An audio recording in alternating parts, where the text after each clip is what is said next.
All right, Jay, I want to ask you a question that I cover this industry and I still don't fully understand it, and I'm sure people watching are very curious about the business model that Amazon uses when it makes a decision whether or not to buy sports rights. With legacy media, I kind of get it. Like there's a subscriber component and an advertising component, and you kind of put the numbers into a spreadsheet and something spits out.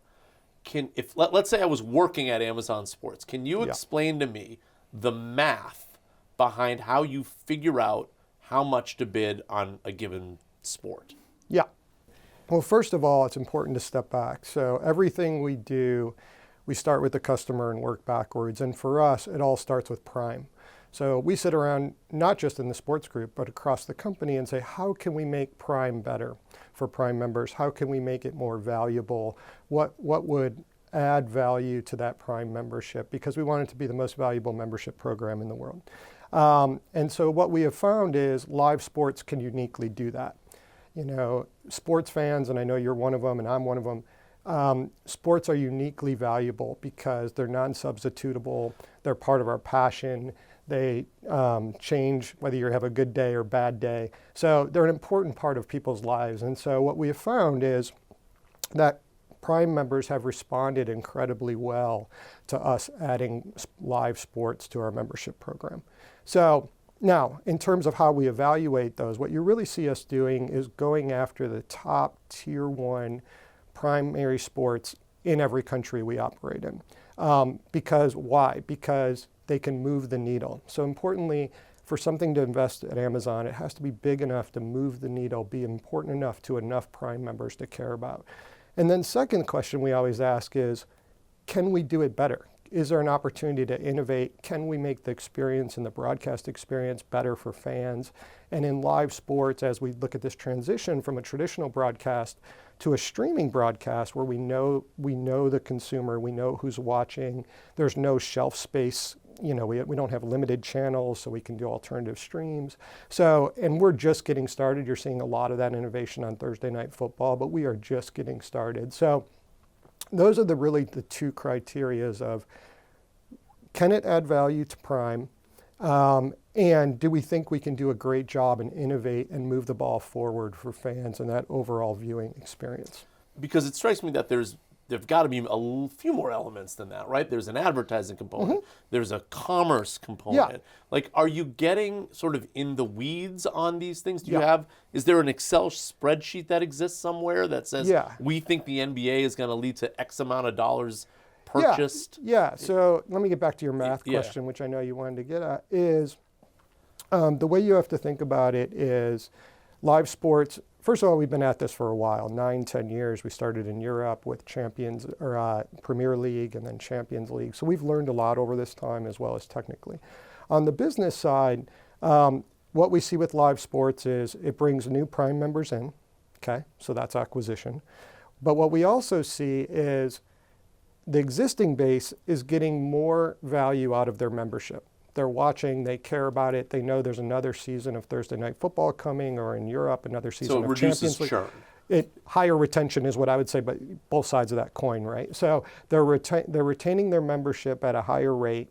Prime is more valuable to them, and we're acquiring new members. Now, acquiring new members only works if your program is strong and people are going to stay.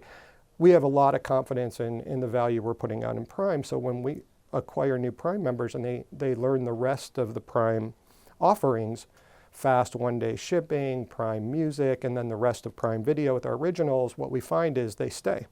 And so that becomes a very accretive model when you get that working. Advertising is another important component, especially here in the US, because all US sports are sort of engineered with a lot of advertising. But I would say, so that's important, and we're growing our video ad business. As I think you know, we now have ad tier in Prime Video, even more so than sports. But I would say advertising is not the reason we do sports, and that's important. It's a key component to the monetization model, just like it is everywhere. But the key reason we do it is because it's working for Prime members. They've responded to it, and all those aspects are working together. And to your point, we have a very differentiated model because we have multiple benefits in Prime. So it is very complicated to understand the whole picture. But we're constantly evaluating that. And what I can tell you is we have a lot of faith and we've learned a lot in the value that high-end sports can bring to Prime.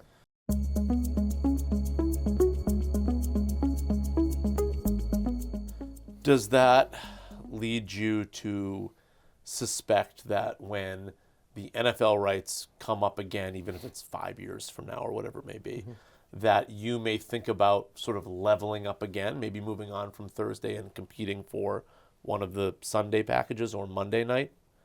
Yeah, I wouldn't want to speculate. That's pretty far out. I would say anything's possible, of course. Our partnership with the NFL has been fantastic. Thursday night football as a franchise has never been stronger, in my opinion, in the history of Thursday night football. Our audience ratings are up 11% this year and 38% from our year 2 years ago. So that is staggering growth over 3 years. And really, I give the credit to the team on that. It's been a great partnership with the NFL. We've worked with them on the schedule. And then on our side, really what you've seen on the production side is we brought young talent right on air. Ryan Fitzpatrick, who I know you know well from college days, Richard Sherman, Andrew Whitworth, and it's really resonated with fans. And then in the booth, you know, there's nobody like Al Michaels and Kirk Herbstreit. And then importantly, we've brought innovation. You know, I think we have a whole team of data scientists actually in Israel working hand in hand with Ryan Fitzpatrick, Andrew Whitworth, and then our product and broadcast team, because it's easy to sort of think of technology ideas and things you could just throw on air. The hard part is really getting things that are insightful, that you can easily explain in a broadcast and be part of the storytelling and enhance that storytelling. And defensive alerts is one of our big AI innovations, which highlights in real time potential blitzers, the same kind of thing that a quarterback has to identify. And it's really been fun to watch those teams work together to go innovate. Just to stop you there, yeah. Are you saying that the data team in Israel is working with the time difference, like real time? They're on the other end of the, like, you know. No, it's not real time during the broadcast. During the broadcast. That wouldn't scale very well. Yeah. But they're working on all the models. And so Gotcha. the interesting is that team did not know American football, Right. but they know data and they know modeling and they know AI. And so they were able to create these models. And then we say, okay, here's like, and I think we had like 100,000 plays, right? You have a lot of data. And then we'd show Andrew Whitworth and Ryan Fitzpatrick and see, hey, it's identifying this and this. And they'd be like, well, that doesn't look right. And then sometimes they were even fooled. They were like, oh no, would not have identified that as a potential blitzer. And actually the model was right. It caught like just a little signal of the guy steps to the left or right in his tendency. So it's been really, you know, I think that's the kind of innovation that we're uniquely positioned to do given the assets of Amazon and AWS and a little bit of just how we think about the world. You know, we're never satisfied. We need to keep pushing the envelope to improve the broadcast experience for fans, and that includes taking risk and trying things, and super proud of that team.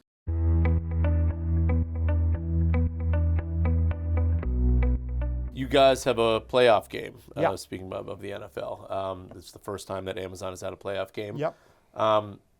Have you sold out for advertising for that game already? Yeah, we're basically sold out. The demand's been incredibly high. We've held out a couple units. The team's deciding where they're going to go. So they've kind of held out because demand has been so high, but we'll be fully sold out once we decide where those last units Is go. your expectation that that becomes the biggest streaming game of all time? I guess Netflix just set the record topping Peacock's playoff game. Do you expect this one will top the Netflix audience? Yeah, I wouldn't speculate. It's hard to say. It depends how games play out, of course, because that's an average minute audience. But I'll tell you what, we love the matchup. It's the Steelers at the Ravens, historic rivalry. And so we're excited about it. Looks like there's a chance of snow, which will be fun if we get it. And it's a Saturday night primetime window, which is fantastic. And we could not be more excited about it.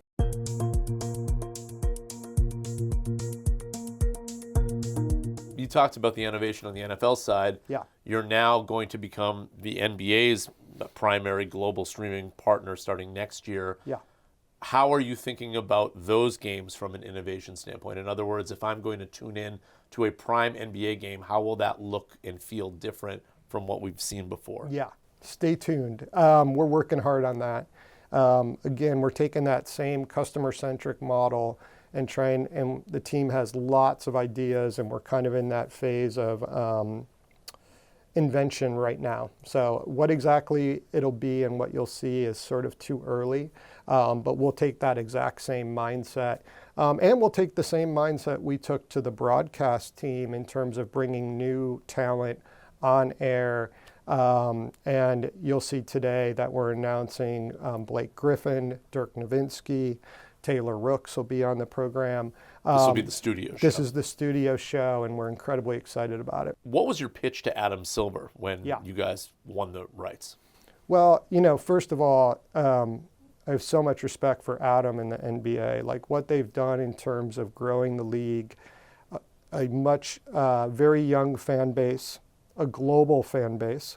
If you look at the number of international players and how they've grown the NBA game globally, it's really a fantastic story. So there's lots to love about that. And I think Adam has always been a proponent of innovation. And so from our earliest discussions, he's always talking about innovation. They've been watching what we've done on Thursday Night Football, as all leagues have, both in terms of being able to deliver a large audience, being able to deliver a streaming experience that I would argue has been near flawless and an incredible picture quality. And again, that's over 9 years of working on that.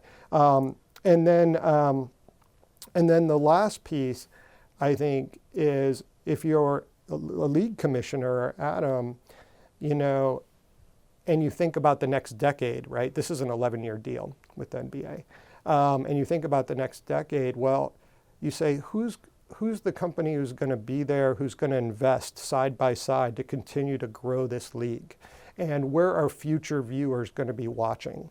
And, I think that's a lot of the benefit we bring, and who has the scale of customer eyeballs, right? So with over 200 million Prime members globally, we can obviously reach that viewing audience. But importantly, our viewing audience, if you take Thursday Night Football, our viewing audience is 7 years younger than the viewing audience watching the NFL on linear.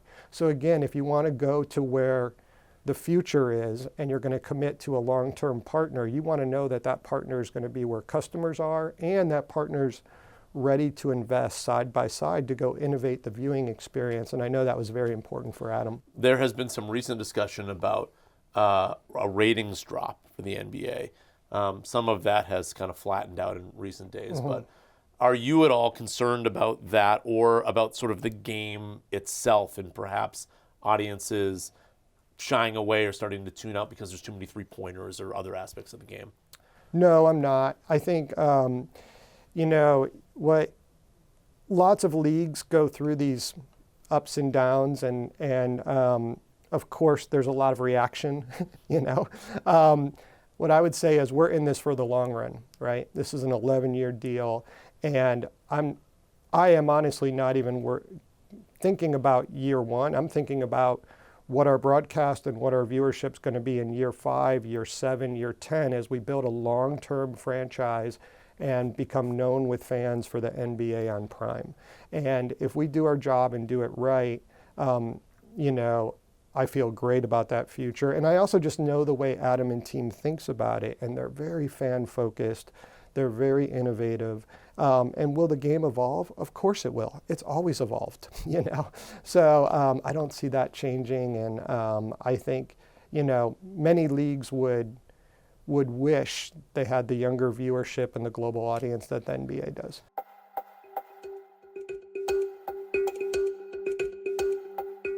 You mentioned how sort of one of the selling points for Amazon was this confidence that it'll be there in 5 to 10 years. Yeah.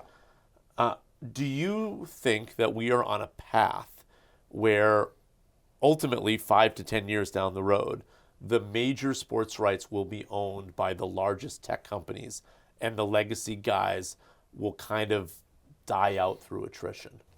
I wouldn't say that. I never like to speculate because someone will bring it up when I'm wrong, 3 years later. I know that's your job. But I think there is incredible companies who've been doing this very well for a long time. And I have so much respect for all of them, and I've studied, their broadcast, and they do a fantastic job. Now, a lot of their businesses are going through a period of disruption and transition. And, what that looks like on the other side, I don't know. There's been numerous stories about media and whether there'll be consolidation, and there probably will be at some point in some areas. But I think what everybody has learned is sports brings unique value to any business model.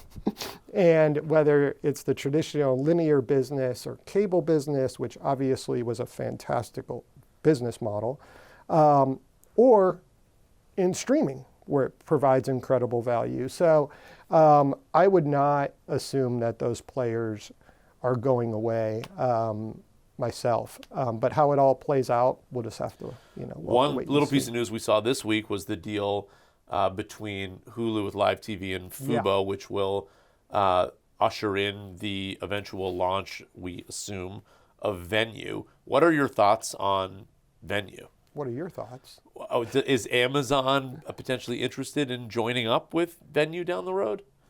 Oh, gosh. I wouldn't speculate on that. I think, that announcement just happened. I don't really know exactly what to make of it. And to be honest, I haven't read all the details yet. It sounds like it settles the lawsuit and Disney's making an investment. It doesn't sound like you're overly concerned with Venue as a competitive product. Well, I would say, what I would say is Venue is essentially a new virtual MVPD, okay? So like YouTube TV and like Hulu Live and Fubo, and the difference is that they were going to be able to get a skinny sports bundle at a lower price than some of the. So I don't know how all that's going to sort out, but the actual business model of Venue is not really different than a YouTube TV, right? The question is, will the selection and the price points be different? Right. And so we'll just have to basically see on that. I don't overly stress or focus on any what you might call a competitor, and the reason is, right or wrongly, I've been at Amazon 23 years. We have an approach that we are going to be customer obsessed and not competitor obsessed. And it doesn't mean we don't pay attention. Of course we pay attention and we can be inspired by things. But when you're customer obsessed, you're constantly innovating for customers. And even when you're leading, customers are never satisfied, right? Fans get one thing, they get a yellow line on the first down, great. Well, how come we can't do this? How come we can't do that? And if you're competitor obsessed, you're kind of just chasing people. We like to invent the future. And that model's worked really well for us. And the reality is, I can't change what competitors do anyway. Yeah. So I don't really spend a lot. And the last thing I would say, which is every major industry, every major market of any size is going to have lots of large competitors. We're very used to this at Amazon. Retail is probably the most competitive space you can imagine. We're very used to that. That's healthy. And very rarely, if it's a very large industry, is it winner take all. And you see that in sports. No one can really afford to have all the sports rights. And so I really focus on what we're doing and what we're doing with fans and for leagues. And if we get that part right, the rest usually takes care of itself.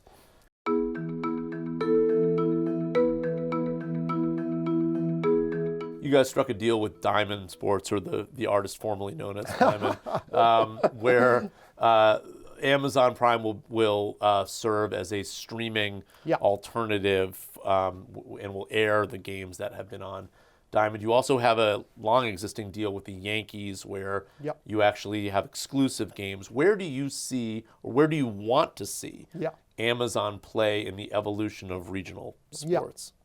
Well, regional sports, again, is an area that's really been disrupted from a business model perspective, right? It had a very good business model, it was very lucrative because they were getting paid by all cable subs, in a given market.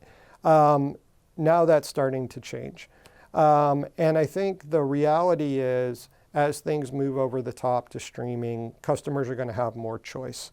And the value you provide has to be in line with what you're charging and all of those things. So it's a difficult transition time, I would say, for teams and leagues who are in that environment.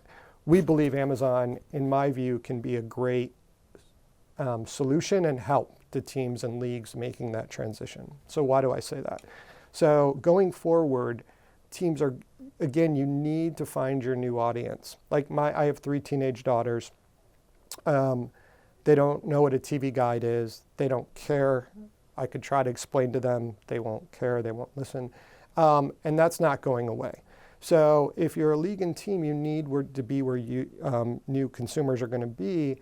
And the power of what we've built at Amazon and Prime Video is that, again, we have over 200 million Prime members. We have viewers coming to Prime Video every day.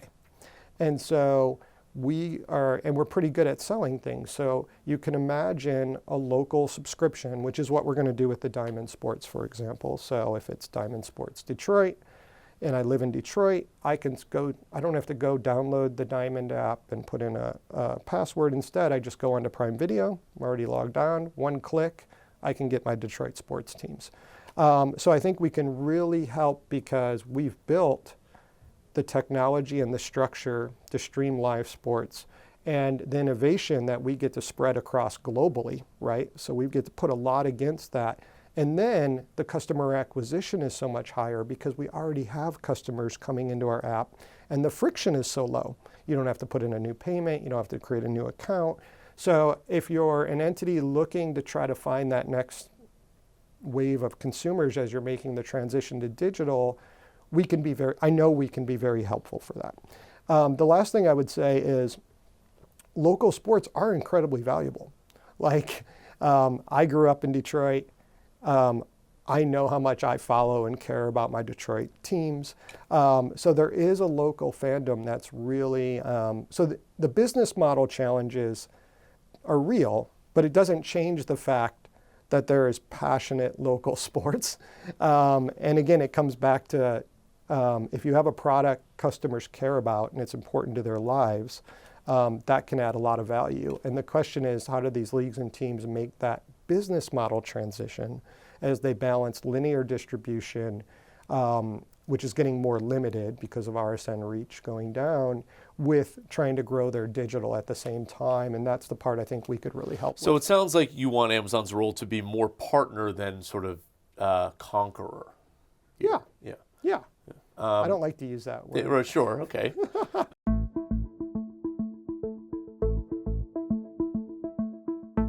I want to do a quick little lightning round with you with sports rights that may be coming up for market. There aren't a lot. Yeah.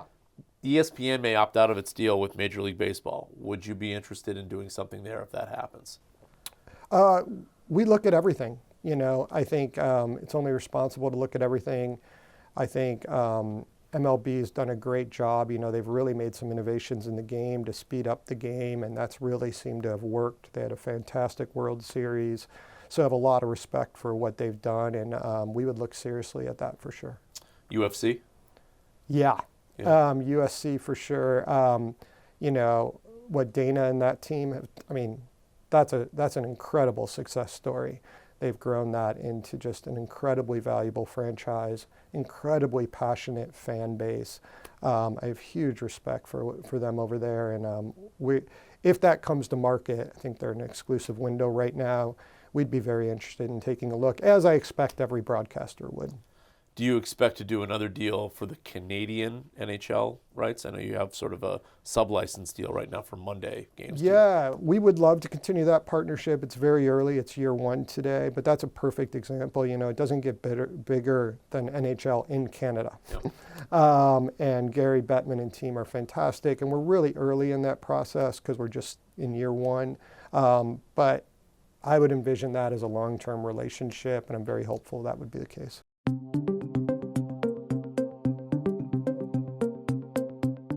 You talked about how the strategy for Amazon revolves around these tier 1 sports. Yeah. It just so happens this week that I think I know of at least 3 what I would consider to be non-tier one leagues launching. There's this TGL, this indoor golf league. Yeah.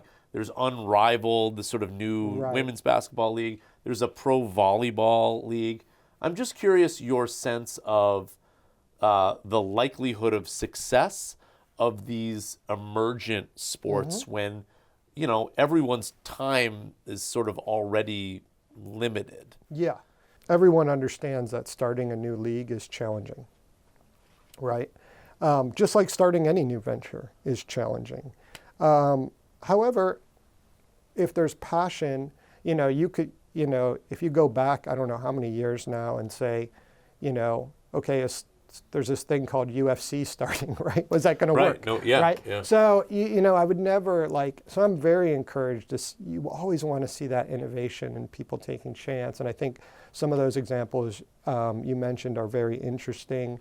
We've invested, you know, I mentioned the tier one. We do invest in some of the growing stuff, especially in women's sports. We're very bullish on. So we've been a WNBA partner.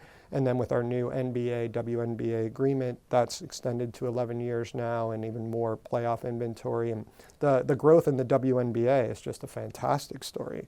And you've been hard to predict that 5 years ago, right? So you never know on these things. We have NWSL soccer, which we're very proud of and seeing growth there. So we'll continue to, you know, we'll make bets where we'll make bets periodically on more earlier stage or where we really think there's growth, and women's sports is definitely one we're focused on.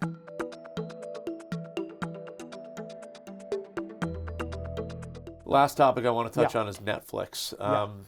Do you see the crumbs to me indicate that Netflix wants to become a really serious sports competitor? Do you agree with that? Do you feel like you are seeing the same path that I am, where Netflix may start to really challenge for primary sports rights? I think it could happen. You know, I wouldn't want to speak on their behalf. I think what you've seen is what they've been doing is kind of testing and learning and, you know, also building and learning on the tech side. Live streaming is very hard. Huge respect for them as a company. They're you know, I think, and what they've built as a service. So I think they're kind of in this test and learn phase as they see with their business model what it can do. You know, it's kind of where we were at 9 years ago. Yeah. So we're a little bit further along in terms of our thinking, but we'll just have to wait and see. You know, it wouldn't surprise me. Jay, thanks very much. Thank you.